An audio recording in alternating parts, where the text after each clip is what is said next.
எல்லாருக்கும் வணக்கம். நான் வந்து ஒரு பொண்ணுக்கு அம்மா. ஸோ என்ன மாதிரி நிறைய அம்மாக்கள் இருப்பீங்க. ரீசண்டாக நான் டிவியில் சில செய்திகளை பார்த்தேன். அது வந்து ரொம்ப மன உளைச்சலுக்கு ஆளாகிருச்சு. தயவு செஞ்சு இந்த வீடியோவை உங்களுக்கு பிடிச்சிருந்துச்சுன்னா உங்கள் குழந்தைங்கள்ட்ட கண்டிப்பாக காட்டுங்க.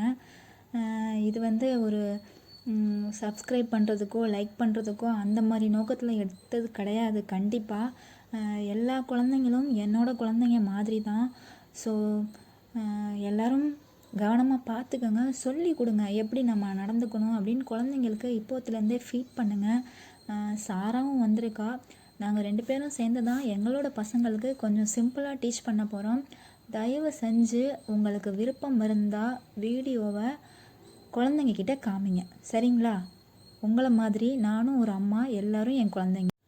ஓகே, நான் ரெடியாகி வந்துட்டேன்க்கா. நம்மளோட பசங்களுக்கு மட்டும் சொல்லலாமாக்கா? இல்லை, ஆமாம், நான் 6 சேர் கொண்டு வந்துட்டேன். பப்பி, ராணி, ஹர்ஷா, சாய், சோட்டு எல்லாருக்குமே உட்கார வச்சு சொல்லிடலாம். 2 கை குழந்தைங்க இருக்குது, அதை மட்டும் எங்கள் வீட்டிலே விட்டுட்டு வந்துட்டேன். அதை தவிர மற்ற எல்லாருக்கும் சொல்லலாம், சரிங்களா? இப்போ நம்ம வந்து அவங்களுக்கு புரிகிற மாதிரி, அவங்களுக்கு ரொம்ப அது அவங்களுக்கு என்ன ரொம்ப பிடிக்குமோ அதை வச்சு பேஸ் பண்ணி தான் இப்போ நம்ம சொல்லிக் கொடுக்குற மாதிரி இருக்கும். ஆல்ரெடி ஸ்கூல்லலாம் இந்த மாதிரி கிளாஸ் இருக்குது. அது போக நிறைய வீடியோக்கள்லாம் இந்த மாதிரி வருது. இருந்தாலும் நம்மளோட குட்டீஸ், நம்ம செல்லங்களுக்கு நம்ம ஒரு தடவை புரிய வைக்கணுங்கிறதுக்காக தான் இந்த மாதிரி நாங்கள் சின்னதாக ஒரு அரேஞ்ச்மெண்ட் ஒன்று பண்ணியிருக்கோம். பார்க்கலாம். சொன்னால் புரிஞ்சுக்கிற தெரியல புரிஞ்சுக்குவாங்களா இல்லையான்னு தெரியல. இருந்தாலுமே வந்து பெற்றவங்களுக்கு என்ன சொல்கிறதுன்னு எனக்கு தெரியல. அஸ் அ மதராக நான் என்ன ஃபீல் பண்ணுறேனோ அதை நான் இங்கே உங்ககிட்ட சொல்ல கொண்டு வந்திருக்கேன். பார்ப்போம். பப்பி ராணி வந்துட்டாங்க. உட்காரு பப்பி, இங்கே பாரு. கவுனெல்லாம் உள்ளே தள்ளி விட்டு உட்காரணும். எப்போ பார்த்தாலும் ட்ரெஸ்ஸெல்லாம் வந்து இது பண்ணி வச்சுக்கிட்டுலாம் உட்காரக்கூடாது. இனிமேல் வந்து குட்டி குட்டி ட்ரெஸ்ஸாக உனக்கு தைச்சி தரேன். இரு, அம்பர்லா கவுன் உனக்கு குட்டி குட்டியாக பேண்ட் ஷர்ட் மாதிரி தைச்சி தரேன், சுடிதார் போடுற மாதிரி. சரியாடா? ஓகே. அடுத்து ஜாயும் வந்துட்டான்னு நினைக்கிறேன். இப்போ எதுக்கு சாராக்கா எங்களை இப்படி லைன் கட்டி உட்கார வச்சிருக்கீங்க? ஸ்நாக்ஸ் எதுவும் கொடுக்க போறீங்களா? ஏய், மற்றவங்களாம் எதுக்கு சிரிக்கிறீங்க? ஸ்நாக்ஸ், சாப்பாடு, இல்லை ஏதாவது கேம்ஸ், அதுதானே. ஒன்றும் நல்லவங்க மாதிரிலாம் நடிக்காதீங்க. ஸ்நாக்ஸ் எல்லாம் இல்லைடா பட்டு. இது அதை விட ரொம்ப தீவிரமாக நீங்கள் எல்லாரும் பார்க்க வேண்டிய, சும்மா காதில் கேட்டுக்கோங்க, அது போதும். ஏன்னா நீங்கள் எல்லாருமே ரொம்ப சமத்து குட்டிங்க தானே, சொல்கிற பேச்செல்லாம் கேட்பீங்க தானே, பட்டுக்குட்டி தானே. ஸோ வீட்டில் அம்மா அப்பா சொல்கிறத கொஞ்சம் கேளுங்க, சரியா? சரி, இப்போ நான் ஸ்டார்ட் பண்ணவா, சாராக்கா ஸ்டார்ட் பண்ணட்டுமா? இப்போ என்னத்த நீங்கள் 2 பேரும் ஸ்டார்ட் பண்ணவான்னு கேட்டுட்ருக்கீங்க. என்ன ஸ்டார்ட் பண்ண போகிறீங்க? கையில் எதுவும் ஸ்நாக்ஸும் இல்லை, கேம் விளாட்றதுக்கும் ஒன்றும் இல்லை. இப்படி எங்களை லைன் கட்டி உட்கார வச்சுக்கிட்டு என்ன பண்ணிக்கிட்டு இருக்கீங்கம்மா? என்னம்மா எதுவுமே சொல்ல மாட்டேங்கிறீங்க? எதுக்கு எங்களை இப்படி உட்கார வச்சுருக்கீங்க? டெஸ்ட்டில் மார்க் கம்மியாக எடுத்ததுக்கு எதுவும் உத கொடுக்க போகிறீங்களா? ஓகேடா பட்டு. சரி, இப்போது உங்கள் ஸ்கூலில் சோசியல் அவேர்னஸ்ன்னு ஒரு கிளாஸ் இருக்கும்ல, அது ஒரு வீக்குக்கு 2 periods வரும்னு நினைக்கிறேன். யாரெல்லாம் அந்த கிளாஸில் கலந்துப்பீங்க சொல்லுங்கள். அம்மா நாமா அம்மா, அடுத்தவங்க கிட்ட எப்படி பிஹேவ் பண்ணணும், எப்படி நம்ம வந்து பொது வழியில் நடந்துக்கணும், அப்புறமா குட்டீஸுக்கு குட் டச் பேட் டச் எல்லாம் சொல்லி கொடுப்பாங்கம்மா. நாங்கள் மிஸ்ஸு சொல்கிற மாதிரி எது குட் டச் எது பேட் டச் அப்படின்னா கரெக்டாக அப்சர்வ் பண்ணி வச்சுருக்கோம். அதெல்லாம் எங்களுக்கு தெரியுமா? ஓகே சோட்டு, நீ குட் கேர்ள் தான். சோட்டு மட்டும் இல்லை, எல்லாருமே குட் கேர்ள் தான். இனிமே குட் டச் பேட் டச்சை தாண்டி யாராக இருந்தாலும் உங்களை டச் பண்ணி பேசினாங்கன்னா டோன்ட் டச், அப்படி தான் ஒரு மிஸ்ஸு இனிமேல் உங்களுக்கு சொல்லி கொடுக்க போகிறாங்க. அதை முன்னாடியே நாங்கள் சொல்கிறோம், ஓகேவா? ஓகே, இப்போ பாருங்கள், இது ஒரு ice cream, cone ice cream. Okay, cone ice, cup ice, ஏதோ ஒன்று. ஐஸ்கிரீம் எல்லா லட்டுக்கும் ரொம்ப ரொம்ப பிடிக்கும் தானே? Okay, correct. இப்போது இந்த ஐஸ்கிரீமை உன்னோட அப்பா அம்மா தவிர வேறு யார் வாங்கி கொடுத்தாலும் சாப்பிடுவீங்களா? சொல்லுங்கள் பார்ப்போம். நான் கூட 3rd person தான், சரியா?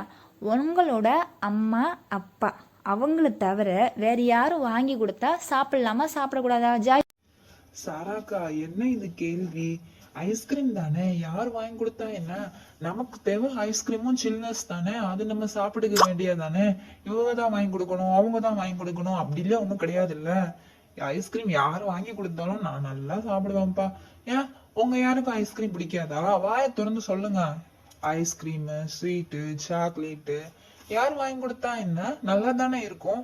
பிஸ்கெட் கூட யாராச்சும் கொடுத்தா நான் வாங்கி சாப்பிடுவேன்க்கா. இதனால என்னக்கா? அச்சச்சோ ஜாய், அதெல்லாம் பேட் ஹாபிட் ஜாய். சாராக்கா சொல்ற மாதிரி அம்மா அப்பா தவிர வேற யார் என்ன தெரியாதவங்க வாங்கி கொடுத்தாலும் நம்ம சாப்பிடவே கூடாது. ரொம்ப ரொம்ப பேட் ஹாபிட். நம்ம சின்ன பிள்ளைங்க தானே, நம்மள கண்ணை கட்டி எங்கன்னா கூட்டிட்டு போயிட்டு கடத்திட்டு போயிடுவாங்களாம் ஜாய். பூச்சாண்டி வந்து பிடிச்சிட்டு போயிடுவான். அந்த மாதிரி எல்லாம் யார் கொடுத்தாலும் சாப்பிடக்கூடாது. கரெக்ட் தானே சாராக்கா? பப்பி கரெக்டாக சொன்னேன், வெரி குட். பப்பி தான் சூப்பர். இப்போ இங்கே பார்த்தீங்களா சாக்லேட்டு, இந்த சாக்லேட்டும் உங்கள் எல்லாருக்கும் ரொம்ப பிடிக்கும் அப்படி தானே? குழந்தைங்களுக்கு சாக்லேட்டோ ஐஸ்கிரீமோ ஸ்வீட்டோ இல்லை அவங்களுக்கு பிடிச்ச இடத்துல விளாட்றதோ பார்க்குக்கு போகிறதோ எல்லாமே பிடிக்கும். பட் இதையெல்லாம் நமக்கு தெரிஞ்சவங்க யாராக இருந்தாலும் அவங்க கூட போகவே கூடாது. எங்கள் வீட்லேயும் இதான் சொல்லுவாங்க சாராக்கா. ஆனால் உங்ககிட்ட எங்கள் அம்மா போய் விளையாட சொல்லியிருக்காங்க, அதனால தான் நான் விளையாட வந்தேன். உங்களை தவிர வேறு யார் கூப்பிட்டாலும் அவங்களோட விளையாட போக மாட்டேன். என்னோட குழந்தைங்க எல்லாமே லட்டு பட்டு எனக்கு நல்லா தெரியும். என்னடா செல்லங்களா, யாருமே குட் டச்சோ பேட் டச்சோ என்ன பண்ணாலும் வீட்டில் இருந்தால் என்கிட்ட அம்மா அப்பா கிட்ட சொல்லுங்கள், கண்டிப்பாக சொல்லுங்கள். எதுக்கும் யாருக்கும் பயப்படவே கூடாது, நாங்கள் இருக்கோம் ஓகேவா? எந்த சமயத்துலையும் நாங்கள் உங்களை கண்டிப்பாக பார்த்துக்குவோம், யார்கிட்டையும் விட்டு கொடுத்துடவே மாட்டோம். இன்கேஸ் ஸ்கூல்லையோ வெளியிலையோ யாராச்சும் அந்த மாதிரி பண்ணாங்கன்னா ஸ்கூலில் மிஸ்ஸுக்கிட்ட சொல்லுங்கள், கண்டிப்பாக கேட்பாங்க. இல்லை ரோட்டில் யாராச்சும் பண்ணாங்கன்னா போலீஸ் அங்கிளோ இல்லை வேற யாராவதோ பெரியவங்க யாரை பார்த்தாலும் சொல்லுங்க. நம்மளை நம்ம தான் பத்திரமா பார்த்துக்கணும். அது போக எனக்கு நீங்கள் எல்லாருமே செல்லக்குட்டி தானே, உங்களோட அவேர்னஸ் எனக்கு ரொம்ப முக்கியம். ஓகேம்மா ஓகேம்மா, இனிமே யார் தெரியாதவங்களா இருந்தாலும் குட் டச்சும் இல்லை பேட் டச்சும் இல்லை, டோன்ட் டச் அப்படி சொல்லிட்டு அவங்களோட விளையாட மாட்டோம், அவங்க கொடுக்கறத சாப்பிட மாட்டோம், எதுவுமே பண்ண மாட்டோம். அம்மா அம்மா நீ எப்போவுமே என்னோட அம்மா தானே, தேங்க்யூம்மா. என்னோட ஃப்ரெண்ட்ஸ் எல்லாருக்குமே நீ அம்மா தான் ஓகேவா? இனிமே இது வரைக்கும் நல்ல பிள்ளைங்க தான், இனிமேலும் நல்ல பிள்ளைங்களா இருப்போம் சரியாம்மா? என்ன ஃப்ரெண்ட்ஸ் ஓகேவா? நம்ம எல்லாருமே அம்மா சொல்கிறத கேட்போம். அம்மா இதே தான் ஸ்கூல்லையும் சொல்லி கொடுக்குறாங்க, இப்போ நீயும் சொல்கிற. நான் சொல்லலை, நம்ம பிள்ளைங்கள்லாம் ரொம்ப பட்டு குட்டீஸ், தங்க பிள்ளைங்க. இப்படி தாண்டா இருக்கணும். எதுவாக இருந்தாலும் எங்ககிட்ட சொல்லுங்கள். எதுக்கும் யாருக்கும் எந்த நேரத்துலையும் பயப்படாதீங்க, நாங்கள் கண்டிப்பாக இருக்கோம். நீங்கள் எதுவும் சொல்லாமல் எங்களுக்கு தெரிய வந்தால் தான் நாங்கள் ரொம்ப கஷ்டப்படுவோம் சரியாச்சிட்டு? செல்ல பிள்ளைங்க. அம்மா எல்லாருக்குமே மேகி செஞ்சு வச்சுருக்கேன், ஜாலியா வாங்க வாங்க எல்லாரும் மேகி சாப்பிட்லாம். இன்றைக்கி நான் மேகி செஞ்சு வச்சுருக்கேன், வாங்க.